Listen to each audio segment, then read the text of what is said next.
with Carnegie Mellon after the Spartans fall to Johns Hopkins in the second round of the 2024 NCAA Division III Volleyball Championships, joined by head coach Ann Bach, student athletes Laura Rayford and Abby Chen. Coach, will you just start with an opening statement, and then we'll have 2 questions for you.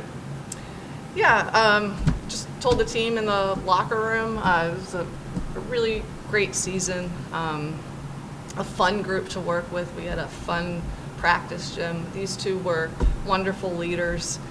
So overall, just a really successful, good season. Coach, what kind of adjustments did you guys make as that match went along to really sort of find that offense in the second set and almost ultimately win the set? Well, we made a few personnel changes that lit a fire a little bit. We started to figure out how to get some block touches and convert some. Laura did a good job of finding some open spots that were working. So we figured it out and chipped away a little bit. Didn't quite work out. Laura, you're going to lead this program near the top of so many different stat categories. I know in kills and digs, you're top 15 in both.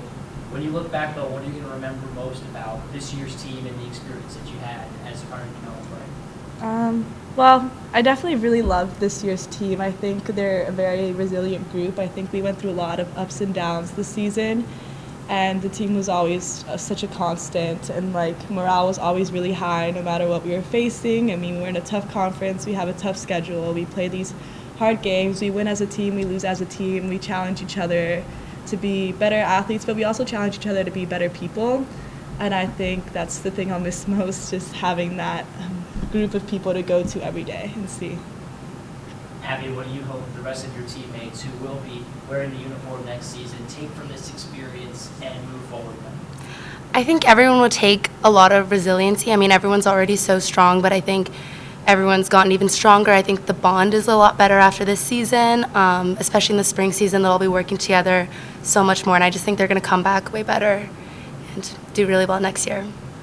Just one quick question for either of the student athletes from the match tonight. What are the challenges that Johns Hopkins presented? Again, we talked about that second set. I think there were 18 ties and 8 lead changes. I mean, that's one that really could have gone either way. You know, what were you seeing on the court in that second set that was different than the first? Coach talked about it a little bit. But from on the court, what were you seeing? From their team? From just the set, how the second set played out, because really that's kind of the swing one there. It could have gone either way. I think Hopkins is a very big physical team, and they put up a strong block, so it was kind of tricky to find some lines and angles and just to communicate with each other. Yeah, in terms of that set, I mean, it was a hard set and it was a tough loss, but we are presented with situations like that in our conference and also in our practice gyms, so it's kind of just always focused on our side and what we're doing, and we really try to avoid adapting too much to what the other team is doing. Yeah, and I think in that set we really stepped up our serving and our passing game, and that was really great, and I feel like that helped us build that offense. Coach, in that third set, you guys could have easily gone away after falling behind the way you did. What does it say about your team that you fought so hard to close that gap near the end of the first set? I've never seen this team quit. Carnegie Mellon students are hard workers. They grind. They are not afraid of a challenge, and that's why I love coaching them so much. Yeah, I don't ever have to worry about them quitting. Thank you very much. To you, the student athletes, your bench was very electric, probably the most electric bench I've seen in a while. Just talk about how awesome it is to have those teammates behind you. How it's changing. Yeah, I mean, we have gotten in trouble before for our bench being too rowdy, and I think that's more of a compliment than like an actual punishment.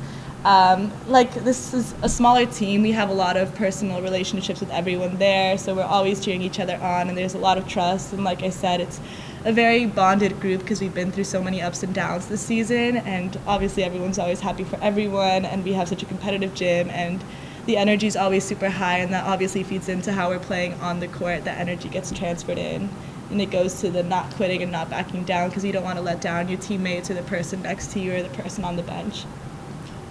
Yeah, I think it just shows like how much everyone on the team cares about each other, and it's really great like on the court and off the court. Like the energy off the court being on the court and hearing everyone cheer for you. So I think it's really great.